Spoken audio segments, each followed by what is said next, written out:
Bienvenue dans cette nouvelle vidéo, c'est Ricky, très heureux d'être avec vous et aujourd'hui on va parler de mon marché préféré, celui que j'aime et que je chéris, celui du marché action sur lequel j'interviens et notamment avec les membres d'Analyse Technique Pro mais aussi dans lequel j'envoie des opportunités toutes les semaines dans ma newsletter. J'interviens donc en swing trading sur des horizons de temps de plusieurs semaines voire plusieurs mois en fonction des objectifs et puis de toute façon quand on a un plan on se positionne et on voit quand est-ce qu'il se clôture, hein. On ne détermine pas tiens je vais couper dans 4 semaines, ça n'a pas de sens, on suit un plan et puis également sur lequel je suis investi sur le beaucoup plus long terme sur certaines actions dans lesquelles je crois et dans lesquelles j'ai vraiment une philosophie là beaucoup plus d'investissement que de trading, donc quelque chose de plutôt passif plus que d'actif. Et donc comme toutes les semaines avec Analyse Technique Pro, on a passé en revue entre à peu près 200 actifs cette semaine. Alors je te rassure, hein, quand je dis 200 actifs, ça ne veut pas dire que j'ai analysé 200 actions, tout simplement j'ouvre une série d'actions, j'ai des listes préfaites et je regarde toutes les actions qui peuvent potentiellement m'intéresser et tout de suite en un coup d'œil j'arrive à voir si ça va être intéressant ou pas. Et donc je me focalise vraiment sur, je crois cette semaine on en a retenu 15 au final en surveillance, hein, donc ça veut pas dire qu'on a été non plus hyper dans le détail, mais on a surveillé des grosses zones, donc tu vois 15 sur 200 ça fait très très peu, ça fait même pas, ça fait un peu plus de 5%. Donc juste j'ai fait ce travail là et puis je me suis dit ok, mais je sais plus trop quoi regarder d'autre et je me suis dit tiens, qu'est-ce que proposent les différents intervenants, les différents articles, les différents blogs, les différents experts sur les marchés actuellement. Donc comme tu le vois, j'ai tapé dans ma barre de recherche les actions à surveiller en juin 2023. Alors j'enregistre cette vidéo, on est le 30 juin pour le coup. Pourquoi j'ai pas pris juillet? En fait j'ai pris juillet mais j'ai rien trouvé d'intéressant, donc j'ai juste vu juin et quand j'ai tapé juin, vous voyez il y a 5 actions qui ressortent directement ici du CAC 40 sur l'article de IG, donc j'ai juste cliqué dessus pour voir rapidement effectivement les actions et on va aller découvrir ensemble si effectivement c'est des bonnes idées, c'est des bonnes opportunités. Alors je tiens à préciser tout de même que l'article qui a été rédigé ici, il a été rédigé plutôt courant mi-juin. Alors l'idée c'est pas de blâmer IG ou quoi que ce soit, mais juste prendre ça en considération, c'est important. Et l'idée c'est pas de dire est-ce que IG a raison, est-ce que IG a tort. De toute façon il n'y a que le futur qui va nous le dire. Par contre c'est intéressant de voir un petit peu pourquoi ils nous ont proposé ces actions et nous on va voir d'un point de vue purement analyse technique si aujourd'hui ça représente une opportunité. Alors je vous le dis de suite, Dassault Aviation c'est une action que j'avais en surveillance et que on va payer, voilà je vous le livre, c'est comme ça. Je vous le donne directement dans cette journée là, donc nous sommes le 30 juin. Lundi nous allons payer Dassault Aviation avec les membres d'Analyse Technique Pro, enfin en tout cas ceux qui le souhaitent, il n'y a pas d'obligation bien évidemment, mais moi je vous le dis, je vais payer parce que c'est une action que j'avais sous surveillance et j'ai un signal qui est en train de se mettre en place et on va en parler dans un instant. Ensuite il y a STM Microelectronics plus exactement, je ne sais jamais trop comment on dit, peu importe, cette action je l'ai également en surveillance depuis un petit moment et je vais même te dire que je suis déjà en position. Je l'avais donné dans une newsletter aux alentours de fin avril, début mai, ça doit être quelque chose comme ça, on reviendra de toute façon sur le graphique, on le verra bien et donc ça fait un petit moment que je suis dedans et la position se porte plutôt pas mal de mémoire, donc on va aller regarder ça. Après Clépierre, Sanofi, Valeo, ça me parle moins. Sanofi, je sais que je suis pas trop fan personnellement en termes, je parle bien de trading moyen terme, on va dire, mais ça n'empêche que ça va nous donner l'occasion d'aller revoir un petit peu ce qu'il en est. Et Clépierre et Valeo, comme ça, je les ai pas en tête. Après, j'ai pas tout en tête, hein, bien évidemment. Parfois, je rate des opportunités. Hein. Ceux qui me suivent depuis un petit moment savent à quel point j'ai raté Microsoft par 2 fois d'ailleurs. Donc, voilà, on n'est jamais à l'abri de passer à côté de bonnes opportunités. On ne peut pas être partout. Et donc, c'est pas mal comme ça quand on a des sites comme IG qui nous poussent de l'information, voir si ça correspond ou pas. Et on va bien évidemment pas acheter les yeux fermés parce que IG nous recommande, alors en réalité il recommande pas vraiment et il nous dit juste que c'est à surveiller, donc faut pas non plus tout confondre. Je vous propose qu'on démarre du coup avec Dassault Aviation, une entreprise aérospatiale, ok, on le savait, conserve donc là plutôt de la donnée fondamentale, un bénéfice net par action à 1,18, 1,20, d'accord, croissance de chiffre d'affaires attendue plutôt intéressant pour le fondamental parce que bien sûr hein, la technique c'est bien mais c'est bien le fondamental qui pousse derrière les prix, une mauvaise annonce et tout peut se casser la tronche, mais par contre on a quand même des niveaux qui peuvent être intéressants. Donc allons voir ça sur Dassault. Moi je vous l'ai dit, Dassault je connais ce graphe puisque nous allons le payer la semaine prochaine à partir de lundi. Voici les différentes raisons. Donc on l'a analysé, on avait vu qu'on avait une belle tendance haussière notamment en monthly.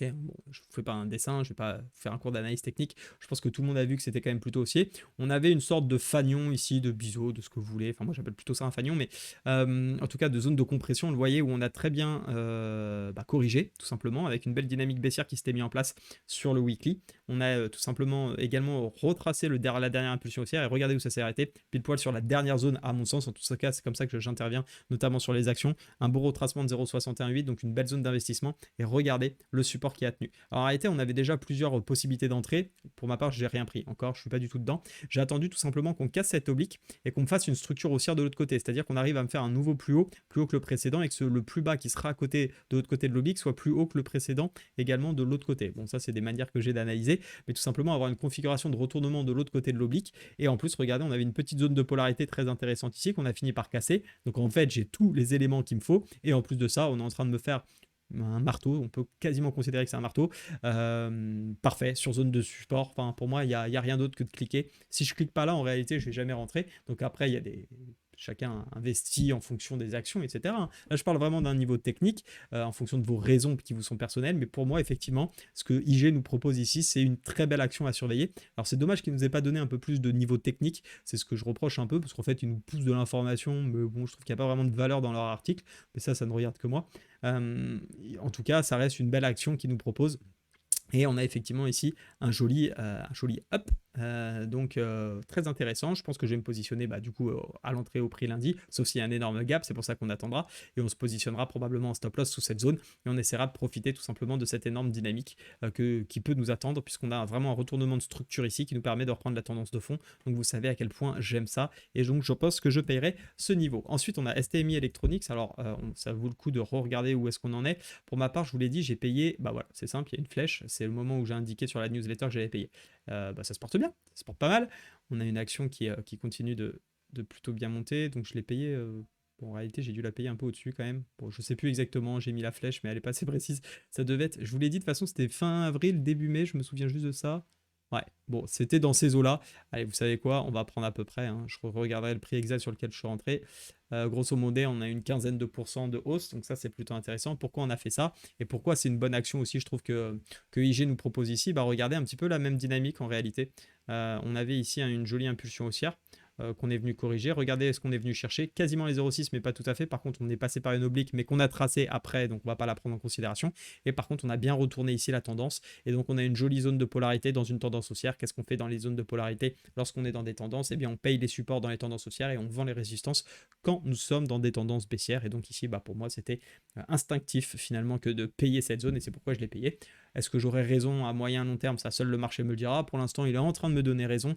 Bien évidemment, un gain latent n'est pas un gain encaissé, donc ne sautons pas de joie, parce que pour moi, pas vendu, pas gagné. Par contre, pas vendu, pas perdu, ça c'est aussi faux, hein, pour le coup. Donc là, pour l'instant, pas vendu, pas gagné, on patiente et on verra un petit peu où est-ce que ça peut nous emmener. Donc c'était plutôt effectivement une belle action à surveiller. Après, publié le 19 juin, attention quand même, on arrive proche d'une résistance. On arrive proche finalement de cette zone-là. Donc est-ce que clairement j'ai envie de payer désormais cette action juste ici en prenant le risque? Je ne suis pas si sûr. En tout cas, ce n'est pas quelque chose que je ferais actuellement. Donc attention bien aux notions de timing, hein. Quand on vous propose des actions, c'est intéressant bien évidemment de les regarder. Et d'ailleurs, on le voit, c'était plutôt deux belles opportunités que nous ont donné pour l'instant IG. Mais attention au timing, aux notions de timing, parce que là, par exemple, vous voyez, hein, le 19 juin, je ne sais pas où ça nous emportait. Alors, ils nous ont pas dit qu'il fallait payer non plus, hein. Ils nous ont dit qu'il fallait l'avoir sous surveillance. Mais ouais, c'était pile poil quand on était sous la résistance. Donc pourquoi pas attendre un nouveau retour sur cette zone, puisque je vous rappelle que tant qu'un support joue le rôle de support, eh bien on le paye en tant que support. Et si jamais ça lâche, eh bien évidemment, on a une protection de notre position afin d'éviter des pertes conséquentes. Ensuite, on avait quoi? Clépierre, non? De mémoire. Alors d'ailleurs, j'avais même pas lu le petit. Ok. Les revenus du groupe, d'accord. Ouais, vous voyez, je trouve que c'est de la donnée pas vraiment... Bon, ok, on a des chiffres, mais ça va pas très loin. Donc je vais pas m'amuser à trop détailler. On va aller sur Clépierre désormais. On va regarder un peu ça. Clépierre. Ok. Alors, Clépierre, je vous l'avais dit, je l'ai pas analysé, ça me disait rien.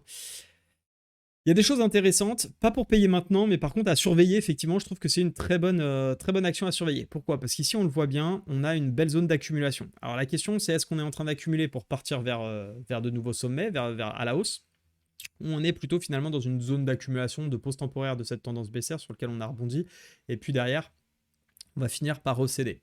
Là, la question peut se poser effectivement. Pour ma part, hein, je trace mes deux zones. On voit très bien qu'on est dans un range désormais depuis 2021. Donc c'est un gros range. Tant qu'on n'a pas de résolution, on ne fait pas grand-chose. Si vraiment vous êtes super motivé et investi pour ce type d'action, pour moi, l'idéal, vous l'avez compris, hein, c'est de payer la zone ici des 16-18 à peu près. Maintenant, clairement, n'oubliez pas que vous venez du nord, donc il y a plus de chances quand même, enfin ça dépend, parce que si en réalité on prend cette zone, on va me dire qu'on vient du sud, mais la tendance de fond est quand même plutôt baissière. En revanche, donc soit payer cette zone-là pour commencer à créer une ligne éventuellement en se protégeant si jamais eh bien, ça finit par partir par en dessous. Donc ça peut être une première idée par exemple d'investissement, ou à l'inverse, eh bien attendre tout simplement qu'on finisse par céder, et c'est vraiment le plan que je vais privilégier de mon côté, parce que là si on a toute cette zone d'accumulation qui finit par céder par le haut, alors il y a des chances qu'on ait une dynamique haussière par la suite. Encore une fois, on va juste se baser sur des statistiques et des probabilités, mais on a des chances effectivement d'aller chercher des petits objectifs.